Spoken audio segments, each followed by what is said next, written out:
Imagine this. You're sitting at your desk, and you're handed this, 50-page, densely packed academic PDF. Oh, I know the feeling. Right. The font is tiny, the margins are basically non-existent, and there's just a terrifying amount of math on, page 3. Oh, yeah. So you do what any modern person would do. You drag and drop that PDF into an AI chatbot. You type, summarize this in 3 bullet points, and bam, 3 seconds later, you have your answer. It's magic. It is. You feel incredibly productive. But what if I told you that by taking that shortcut, you just totally miss the entire point of reading scientific literature? I mean, it's a completely relatable scenario, but it really highlights a massive gap in how we process information today. Yeah. People tend to assume that just because a paper is written in English, it should be as, accessible as a news article or a blog post. And if it's not, we'll just let the machine chew it up for us. Exactly. Just outsource the thinking. But true comprehension, like the kind that actually builds your expertise, is just an entirely different beast. It totally is. And that is exactly what we are getting into today. Today's deep dive is, well, it's the ultimate shortcut for you, but it's a shortcut on how to think, not just how to skip to the end. Right. We are unpacking a truly fascinating 2-part essay by a computer systems researcher. It's titled How I Read a Paper, PenGlue Example. And what makes this specific source so brilliant is that it's not some, dry, high and mighty academic tutorial. No, not at all. It is candid, it is messy, and it's a deeply personal look at how professionals actually digest complex information. And they use one specific computer systems paper, the PenGlue paper, as their test subject. Which serves as just the absolute perfect lens for this discussion. We are getting a look behind the curtain here. Yeah, we're seeing a routine task that seasoned professionals find intuitive, but that beginners find, well, completely terrifying. And we're trying to bridge that gap for you. Okay, let's unpack this. Because before we dive into the mechanics of pulling a paper apart, we really have to address that giant glowing AI elephant in the room. Yes, the chatbot. Right. Because if an LLM can summarize 50 pages in 3 seconds, why are we doing this manually? I mean, why does human comprehension still matter in a world of instant summaries? Well, that's the core argument they established right out of the gate here. While large language models are undeniably fantastic at generating high-level summaries, They really are. they are. But true reading comprehension isn't just about absorbing the basic facts. It is about extracting detailed implications. It's about finding inspiration for your own work. And that is something that only a human mind, actively engaged with the material, can really grasp. So it's not just a data transfer. Exactly. Reading an academic paper requires you to connect the new information to your existing background context. You aren't just filing away data, you are literally rearranging your own mental architecture. But wait, I have to push back on that a little bit. Sure. Isn't scientific writing supposed to be, perfectly objective? It's supposed to be just the facts, right? In theory, yes. It shouldn't be layered and ambiguous like some 19th century poem. If it's pure logic, shouldn't a machine be perfectly equipped to give me everything I need without me having to, rearrange my mental architecture? Well, you're right that scientific writing heavily strives for objectivity. It deliberately avoids adjectives, emotional language, and rhetorical flourishes. It's pursuing pure logical reasoning. Right, it's very dry. But here is the paradox, which the author brilliantly describes as the language barrier.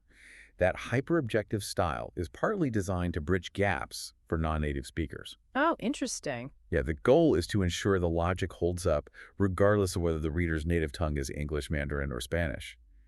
But by stripping away all that conversational padding, the complexity of the material itself is laid completely bare. Oh, I see. So the domain knowledge required to even understand the baseline concepts creates this massive barrier that a simple bullet point summary just cannot fix. Oh, that is such a great point. It makes it so hard to tell if you're struggling because the writing is dense or if you're struggling because the concepts are just genuinely difficult. Exactly. If you don't know the baseline context, an AI summary is just going to give you a summarized version of something you still don't understand. Precisely.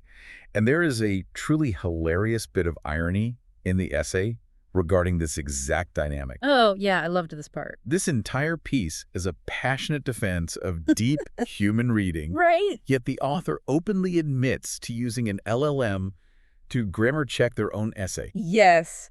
They literally call it a satire in the LLM era. It's such a wonderfully honest admission. It really is. They are basically saying, look, my casual writing is just an organic human effort to decode a paper. If you think an AI can fix my grammar, go for it. Right, fix the commas, whatever. But the actual extraction of knowledge, the synthesis of new ideas, that requires a human actively sweating over the text. Totally. So if we accept that this takes human sweat, where do we actually begin? You're sitting at your desk. You have this daunting PDF in front of you. Staring at you. Right. The very first hurdle isn't even reading the text. It's figuring out if the text is even worth your time. It is entirely about utility. Right, because reading a paper is not a recreational activity. You are reading for a purpose. No, yeah. You have to ask yourself, what can I actually extract from this? And the essay uses this specific paper, PenguYu, because it passed that utility test immediately for the author. Yeah, apparently it had an incredibly eyeball-catching figure 1 right on the very first page that visually explained the core concept. Which is an incredibly smart formatting choice by the creators of PenguYu. I mean, if you want a busy professional to invest an hour or a week into your complex systems paper, giving them a visual roadmap on page 1 is just the ultimate hook. It's brilliant. But after you're hooked visually, you have to verify the utility. And you do that by dissecting the title. Okay, let me read this hefty title for you because it is an absolute mouthful. I'm going to take a deep breath. Go for it. The paper is titled, quote, PenguYu, a scalable, regular, two-dimensional, block cyclic sparse direct solver on distributed heterogeneous systems. Wow. I mean, come on. That sounds like someone put a bunch of computer science buzzwords in a blender. It's terrifying. It is, but what's fascinating here is how much hard data a trained professional extracts from that single, seemingly impenetrable sentence. Really? Oh, yeah. It's not a word salad. It's actually a highly compressed zip file of information. Let's look at just the second word, scalable. Okay. To a layperson, scalable is just, corporate jargon. But to a computer systems researcher, that word is a massive flag planted in the ground. Why is scalable such a big deal in this context? Well, to understand that, we have to look at the phrase sparse direct solver. Right. In computer systems, you often have to solve these massive systems of linear equations. You can have a dense problem where almost every variable has a value, or a sparse problem where the vast majority of the values are just zero. Okay, so it's like a massive Excel spreadsheet where, 99% of the cells are completely empty, but you still have to process the whole thing. Exactly. That is a perfect analogy. Yeah. Now, a dense solver is fairly straightforward to scale up across multiple computers because the data is uniform. Makes sense. But a sparse solver, the data is scattered. It's erratic. So historically in this field, if you wanted computational speed with sparse data, you had to sacrifice scalability. You couldn't easily spread the work across a giant supercomputer. Oh, I see. So by putting scalable right at the front of a paper about a sparse direct solver, the authors are claiming they have solved the hardest part of this specific problem. Wow, that makes total sense. They are advertising their biggest breakthrough right in the headline. Yes. And then, okay, if you look at the end of the title, Distributed Heterogeneous Systems, that tells you exactly what kind of hardware they're using. Right. Distributed means it's spread across many machines, and heterogeneous means those machines aren't all the same. Like maybe a mix of standard CPUs and specialized graphics cards working together. Spot on. From just that one sentence, you know the core problem, the proposed breakthrough, and the hardware environment. It's the ultimate filter. That's crazy. If you are researching how to make sparse solvers run on mixed hardware, you just struck gold. If you aren't, you drop the paper and move on. Okay, so you've decoded the title, and you've decided the topic matches your utility. Naturally, you'd think the next move is to jump right into the data. Right. But the essay suggests a pivot here that I found incredibly surprising. Before you read the abstract, the author says you should look at the author list and their affiliated institutions. Yes, step 2. And I really have to push back on this. Aren't we taught from day 1 of science class that knowledge is universal? A good idea is a good idea regardless of who it comes from. Judging a paper by its authors feels like the exact opposite of objective science. It completely feels like it goes against the spirit of scientific inquiry, doesn't it? It feels, well, biased. Yes, super biased. But the essay is incredibly candid about this reality. This is a highly practical, albeit unscientific step that real researchers use to construct what they call social understanding. Social understanding in hard computer science. That sounds like an oxymoron. It does, but think about how science is actually produced. Recognizing the authors helps a researcher gauge the paper's taste, its potential importance, and its reliability. Okay, I guess. If you know that a specific lab has spent the last 10 years producing flawless, rigorous work on sparse matrices, you're going to give their new paper a lot of initial trust. You have a baseline for what to expect. It really pulls back the curtain on a sharp irony in how we view academia. Society tends to view scientific papers as these purely objective, flawless vessels of truth that are like handed down from on high. Right, like they're carved in stone. Yeah, but the actual publication process relies entirely on human judgment. And this raises an important question about the scientific establishment as a whole. Peer review is done by flawed people. Acceptance to a journal is decided by flawed people. Right.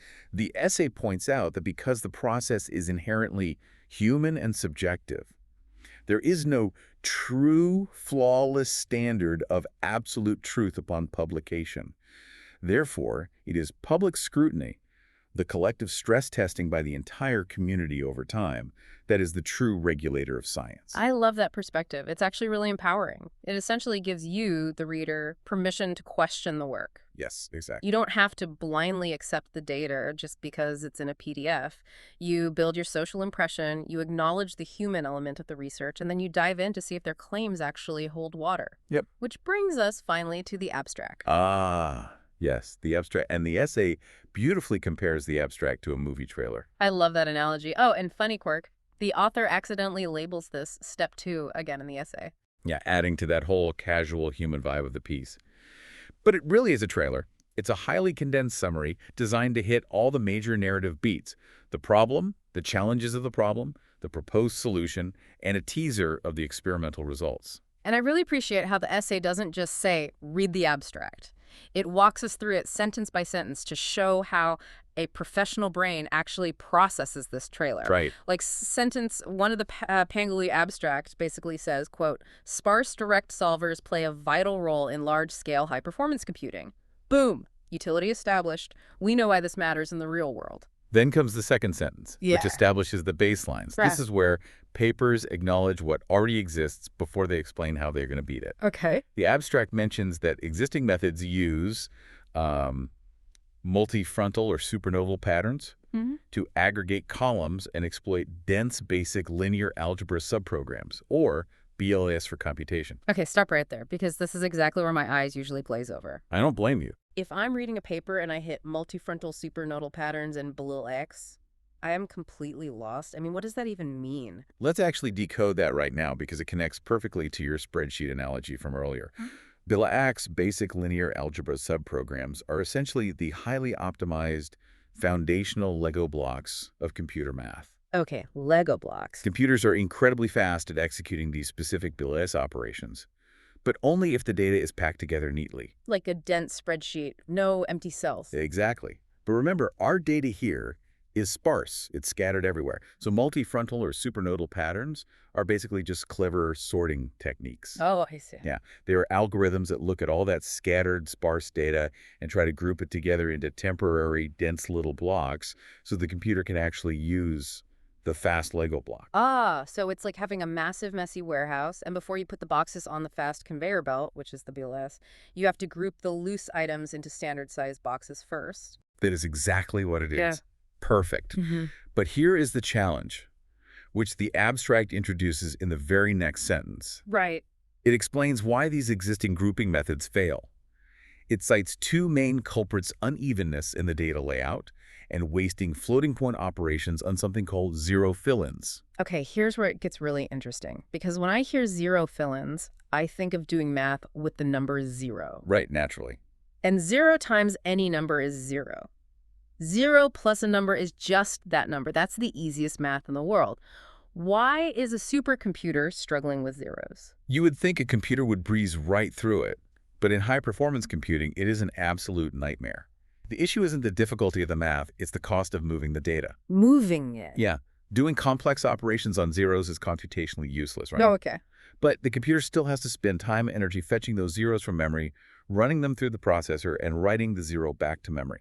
Oh, wow. Going back to the warehouse analogy, it's like sending a forklift across a massive warehouse to pick up an empty box, bringing it to the conveyor belt, confirming it's empty, and putting it back. Yes. You didn't accomplish any real work, but you wasted a ton of time and fuel. Precisely. Yeah. Sparse computing isn't just about getting the correct mathematical answer. It is entirely about computational efficiency. Right. If you're grouping algorithms generating redundant zero fill-ins, just to make the data fit into those neat little Billaways boxes, you are forcing the computer to do useless work. So PangaLu is proposing a way to stop the computer from doing useless math on zeros. That completely demystifies the abstract. The problem makes perfect sense now. It does. But getting to that level of understanding brings up a major reality check about how we consume information. Because the abstract is only 225 words long. If you are just reading the words on the page, that takes maybe 1 minute. But to actually comprehend it, to mentally map out the warehouse, the empty boxes, and the conveyor belts, that takes significantly longer. Yeah, a lot longer. The essay points out that reading a paper for the very first time might take a full week of focused effort. Comprehension is a function of both your reading speed and your background knowledge. There is a fantastic line in the essay that sums this up perfectly. The author writes that you can claim to be the fastest calculator in the world as long as you don't care about correctness. It's a brilliant analogy. If you just skim the words at top speed without pausing to grasp the context, without pausing to understand what a zero fill-in actually means, you aren't actually reading the paper. You're just staring at ink on a page. You might as well just be admiring the diagrams as modern art at that point. Which is incredibly common. People feel so guilty if they can't breeze through a technical document in 20 minutes. But unlearning that guilt is like the first step. Absolutely. So let's say you've read the title, you've checked the authors for social context, and you've parsed the abstract. You understand the problem and the promised solution. Now you have to tackle the massive main body of the paper without getting lost. This is where we move into the actual strategy of reading.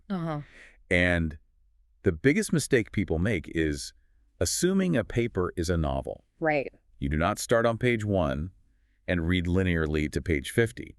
The essay describes reading a paper as choosing a searching path on an imaginary tree structure. I love this concept. It reminds me of those old choose-your-own-adventure books. Yes, exactly. You are constantly making decisions at different nodes. You bounce between the text, the figures, and the charts depending on what you need. And that path depends heavily on what kind of learner you are and what your specific utility is. Are you a read learner who needs the text to explicitly spell out the logic? Or are you a visual learner who wants to jump straight to the graphs to see the trends? Right. You are building your own customized path through the information.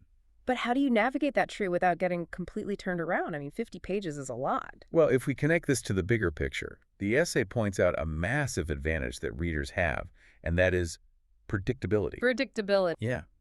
Almost all papers in the computer systems domain use a highly consistent 7-part organizational structure to reduce cognitive load on the reader. Right. The structure is almost always, let me think, 1, introduction, 2, background, 3, motivation, 4, the main body of the proposed work, 5, the experimental result, 6, related work, and 7, conclusion.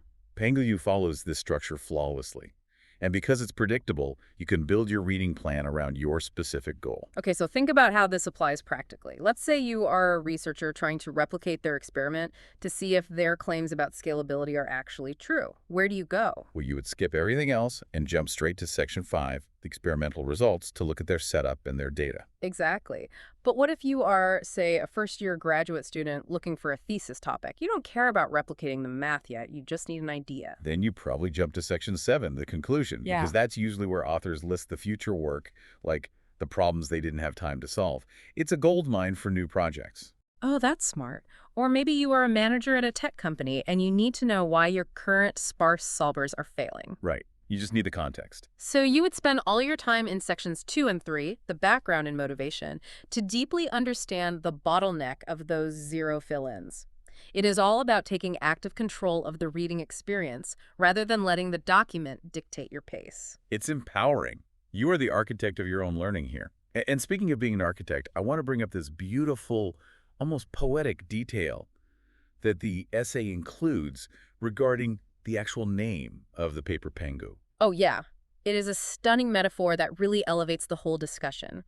The name Pangu refers to the primordial figure in Chinese mythology and Taoism. Right. Pangu is the mythological creator who organized the chaos of the universe by separating heaven and earth. Such a cool image. And the author of the essay notes that when they looked at that eyeball-catching figure 1 on the first page. The one we talked about earlier? Yeah. The diagram that visually organized those incredibly complex, chaotic data layouts, into neat, efficient blocks. They felt that same mythological energy. Wow. The diagram gave them the profound feeling of making the world organized, creating vitality within. It bridges the gap perfectly between cold, hard computer science and the profoundly human act of learning. It really does. That is ultimately what reading a complex paper is. You are staring at a universe of raw data, chaotic arguments, and dense jargon. And through active human effort, you are organizing that chaos into your own internal world of understanding. And AI can summarize the chaos, but only you can organize it within your own mind. Well said. Okay, we have covered a massive amount of ground today. So what does this all mean for you, the listener, the next time you are staring down a terrifying, dense PDF or a massive market report at work? It means that reading complex material is an active, strategic, and deeply human process. It begins with evaluating your utility. Ask yourself why you are actually reading this. Then you construct the social context. You read the abstract not just to get the gist, but to identify the baseline concepts and the core challenges. Like understanding why doing math with empty boxes is a computational nightmare. Those zero fill-ins. Exactly. And finally, you actively plot a nonlinear path through the information tree, jumping between sections based on what you actually need to extract. You do not have to read in a straight line. You are allowed to jump around. You are literally allowed to look at the pictures first. Pictures first is totally fine. But this raises an important question for all of us, especially in this era of instant AI summaries. We live in a society that expects immediate comprehension. Give me the 3 bullet points right now. Exactly. We want it instantly. But the next time you are faced with a dense, difficult text, ask yourself, are you just skimming the words at top speed so you can check a box and feel productive? Right. Or are you actually taking the time to build that imaginary tree structure in your mind? That is the ultimate takeaway here. You can be the fastest calculator in the world, but if you aren't actually grasping the meaning, what is the point? Exactly. Sometimes the absolute most efficient way to learn something deeply is to boldly give yourself permission to read slowly. The information is accessible. The PDF is right there on your screen. The challenge isn't getting the text. The challenge is allowing yourself the necessary time to organize the chaos. So the next time you find yourself staring at an intimidating wall of text, don't just ask a machine to summarize it and move on. Remember the PangaLU example? Check the utility. Right. Look at the title. Judge the authors. Find the zero fill-ins. Approach the text with a little more strategy, a lot more human curiosity, and build your own tree of understanding. Well said. Thanks for joining us on this deep dive. We'll catch you next time.